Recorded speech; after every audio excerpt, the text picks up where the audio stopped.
Eu acredito que a meditação ela está muito relacionada com a consciência corporal. O que é consciência corporal?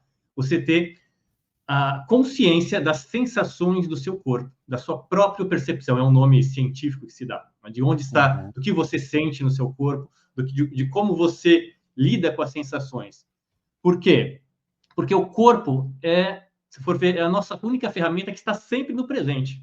A nossa mente, às vezes, está no passado, às vezes está no futuro, às vezes ela está lamentando sobre algo, mas quando você foca a sua atenção no seu corpo, você consegue trazer a sua mente para o presente, como se fosse uma âncora para o momento presente. E meditação é estar no momento presente, na minha concepção. Por isso, eu acredito ser tão importante trabalhar a consciência corporal junto com a meditação. Eles caminham juntos. O que acontece quando nós não temos essa consciência corporal? É muito mais fácil se perder aí nas emoções, se perder nos pensamentos, justamente porque pela falta dessa âncora do momento presente. E é interessante, que eu gosto muito de trazer essa história da meditação. Né? A meditação, quando ela foi concebida, quando ela começou a ser desenvolvida, ela é milhares de anos atrás, naquela época, a gente não vivia, as pessoas não viviam uma vida onde ficava 8 horas sentado por dia trabalhando na frente do computador. Naquela época, não havia carros, não havia aviões, não havia elevadores, escadas rolantes. A pessoa tinha que trabalhar, tinha que caminhar para trabalhar, muitas vezes era um trabalho braçal. E aí, no final do dia, chegava com o corpo cansado e aí a mente conseguia repousar, porque o corpo já estava cansado. Né? Já havia uma maior até consciência corporal, justamente pelos trabalhos, pelo movimento que a pessoa fazia naquela época. Hoje, a maioria das pessoas, infelizmente, vive uma vida mais sedentária. Dorme, acorda, pega o carro, vai até o serviço, a maioria das pessoas, né? Trabalha 8 horas por dia sentado na frente do computador, chega em casa, senta no sofá, janta, e aí quer tentar para fazer algum exercício, vai fazer algum exercício de meditação, só que a mente continua agitada, porque o corpo ele está com aquela energia acumulada. E aí uma acaba influenciando a outra. E eu acho, aí nesse caso, eu acho muito importante nos dias de hoje, principalmente, trazer o corpo através de um exercício, através de um movimento consciente, através de uma prática integrativa que integre mente e corpo. Então, fica mais fácil você lidar melhor com os pensamentos, lidar melhor com os sentimentos, com as emoções, porque você está muito mais presente no aqui e agora. Legal.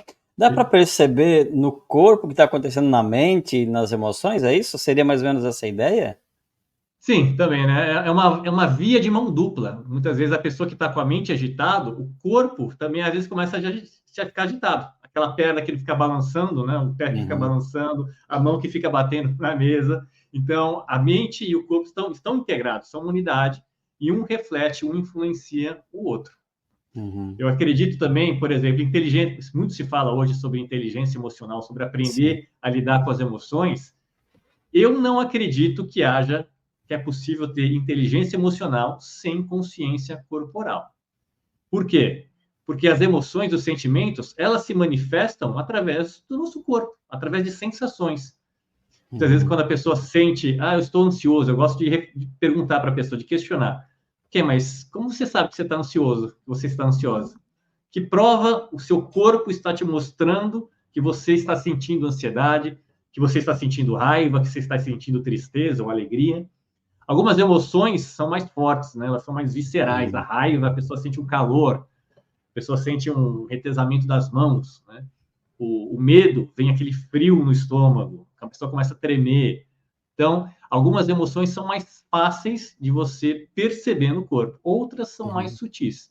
E a consciência corporal vai ajudar você a ter mais consciência das suas emoções e aí aprender a lidar melhor com elas também. Essa ideia da consciência corporal que você está trazendo para os nossos ouvintes, aqui, o pessoal que está nos assistindo, a ideia é, se eu não sei exatamente o que está acontecendo comigo, é perceber o que está acontecendo com o corpo? Isso, prestar atenção no corpo, no físico, naquilo que é mais palpável em nós.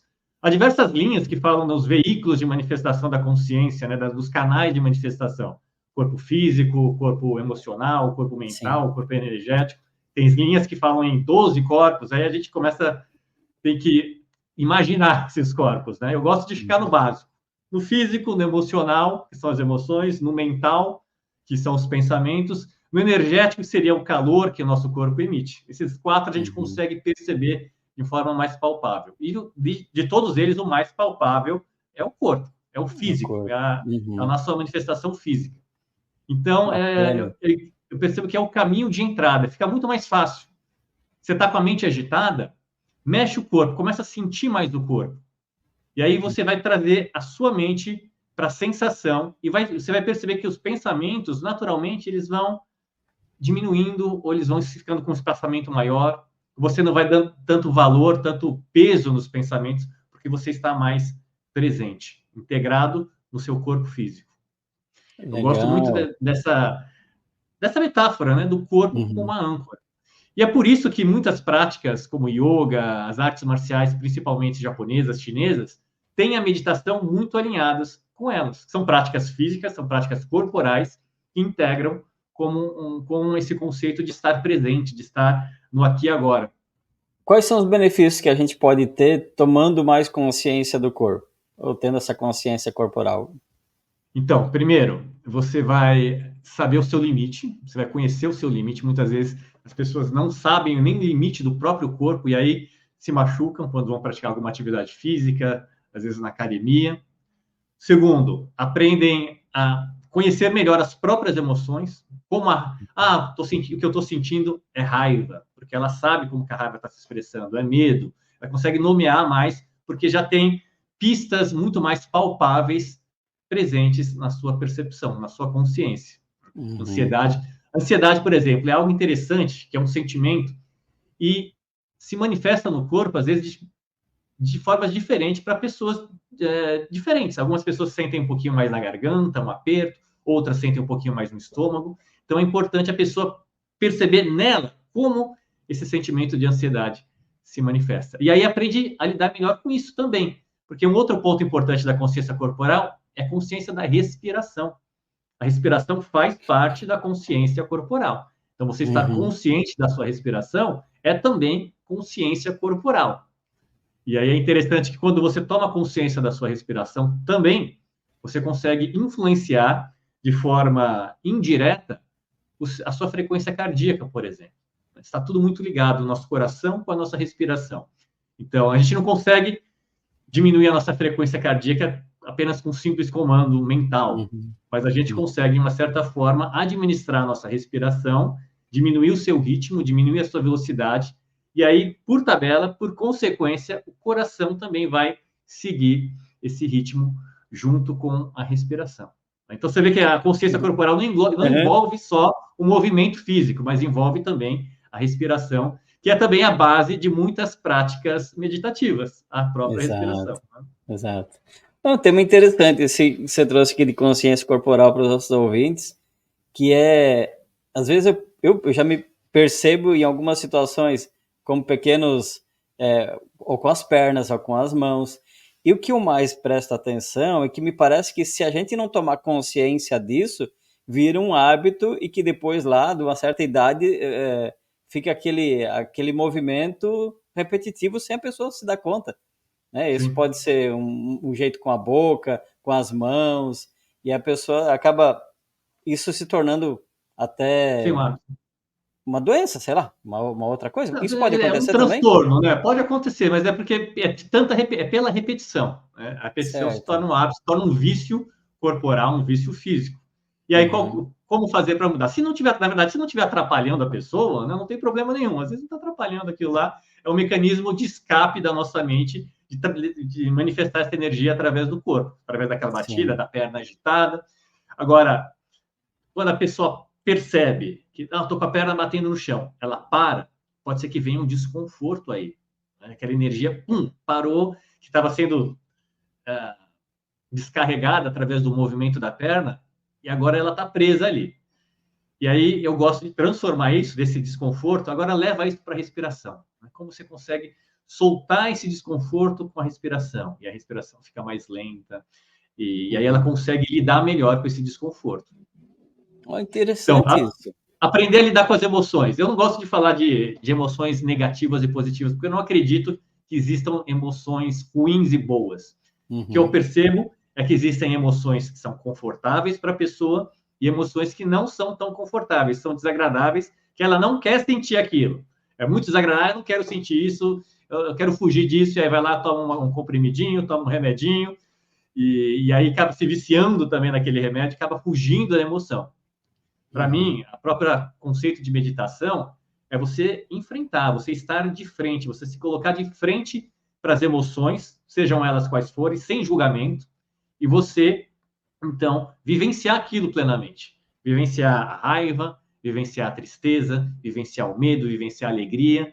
E com o tempo você vai perceber que por trás de todas essas emoções, esses sentimentos, até da ansiedade, da angústia, você vai encontrar um sentimento de paz, de tranquilidade, que vai, com o tempo, com a prática de autoobservação física, corporal, ficando cada vez mais presente no corpo da pessoa e na mente e nas emoções. E aí ela leva isso para os seus atos, para o seu dia a dia, e quando precisar de mais assertividade, vai ter assertividade, quando precisar de mais calma, vai ter mais calma. Ela consegue gerenciar melhor as suas emoções. Eu acredito que isso daí seja um dos melhores benefícios, principalmente nos dias de hoje, né? Chamados soft skills, que são as habilidades que você precisa ter, principalmente ligadas à emoção, para lidar com os conflitos, para lidar com os relacionamentos que a gente tem no dia a dia. Não sei se o termo cacuete é um termo que se usa, né, em qualquer lugar. Pode ser que a pessoa não está consciente daquele movimento dela, ou aquilo ali pode estar ligado a uma emoção, a um pensamento, algo assim? Pode estar relacionado, sim. Não, de fato, ela não está consciente, porque se ela estivesse consciente, ela não estaria fazendo. Certo. Justamente Agora, quando ela toma consciência, é natural que naquele momento que ela tomou consciência, ela para. Opa, estou balançando a perna, aí ela para. Né? E aí vai fazer alguma outra coisa, aquilo volta. Entendeu? Sim. E aí o treino é trazer cada vez mais consciência, perceber e buscar uma nova atitude, um novo comportamento, se assim ela deseja. Sim. Isso tem a ver, às vezes, até por exemplo, com a apresentação, né? Com oratória, na prática de uma apresentação. Isso daí se treina muito nos cursos de oratória, quando a pessoa fica fazendo ou tem algum tipo de cacuete em relação à sua oratória. Primeiro passo é tomar consciência, né? Estar presente para aquilo, para então, quando perceber, parar de fazer. Consciência é a resposta. E eu acredito que consciência, principalmente, começa pelo corpo, começa pelos nossos comportamentos físicos, e depois vai para os níveis mais sutis, como a fala, como os pensamentos, como as emoções. Agora, quando você traz para o corpo, fica mais... Por isso que eu gosto também, na minha prática, no meu dia a dia, eu estou sempre não, mas na maioria das vezes, todos os dias, pelo menos eu faço algum tipo de prática física para trazer consciência para o corpo, para trazer percepção, para desenvolver a minha sensibilidade física, de perceber se eu estou com calor, se eu estou com frio, se eu estou com algum desconforto, e aí lidar com esse desconforto, se eu estou tranquilo,